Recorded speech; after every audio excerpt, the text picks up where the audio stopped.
Let me just go ahead and get the Rivery Zero here to do the honors, right, really quick. James Lowe design, Blackwash CPM S35VN steel with a black anodized titanium handle and a diamond pattern. So it looks like we have black on black for this one. Let's check it out here. Of course, typical concept unboxing. We have some paperwork here with a wiping cloth, and then we have some extra omega springs. So you know this guy here is going to be a crossbar lock. We got the KANSEPT fabric little pouch here with a leather strap, and here is the knife, guys, the Eaglestrike. That's a pretty cool name, I'm not gonna lie. So let's find out what this one's all about. I believe this one was on pre-order. It may or may not still be on pre-order, or perhaps it has already released, but I mean, right off the bat, it gives me vibes of being a large knife. The handle already feels large, and you know, wait until we go ahead and deploy that blade. But what's interesting here we have the diamond pattern, and if you know anything about me, guys, I am a sucker for this type of milling right here, right? This is my cup of tea all day.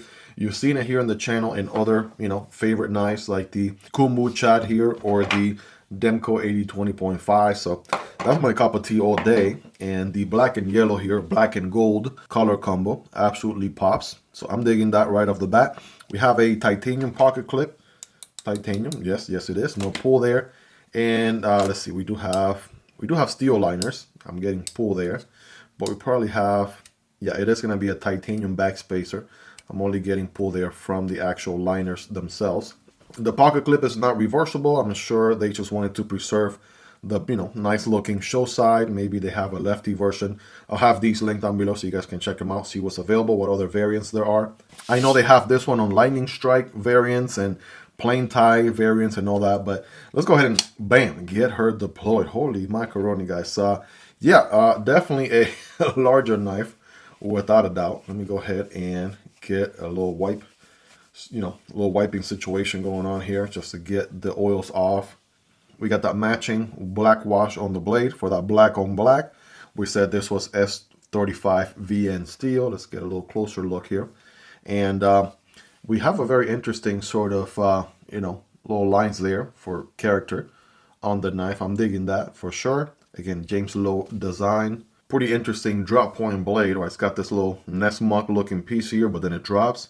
We've seen that in a few other knives here and there, but yeah, mostly a drop point blade if you ask me. We got a flat grind going on with a very substantial wedge up there and a very pokey tip, like, you know, that favorite YouTuber of yours says, pokey tip. Now let's check the action. Whoa, that is way too much action.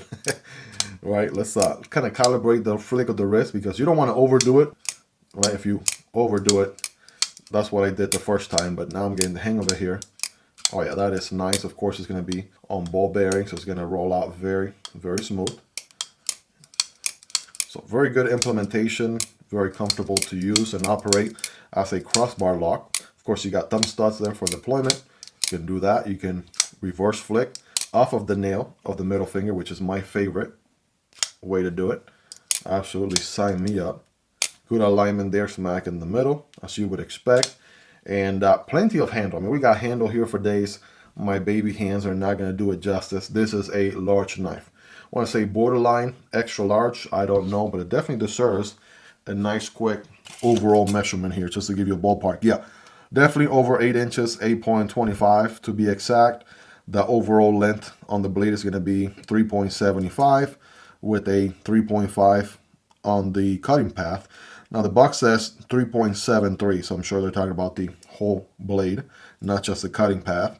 And then the handle is going to be just a hair over 4.5, like 4.6, 4.65 or so. But needless to say, this is an absolute tank, right? Very robust. That's what overdoing it feels like. So again, calibrating it, still getting the hang of it, right? Very smooth ball bearing action and plenty of grip from that diamond pattern right there. I tell you what. A little rapid fire acoustic check before we move on to the next one. Hope you guys really enjoyed this one. If you made it to the end, you're the real MVP. Hope you guys have a wonderful rest of your day. Take care, and I'll see you on the next one. Either this one or this one. Peace.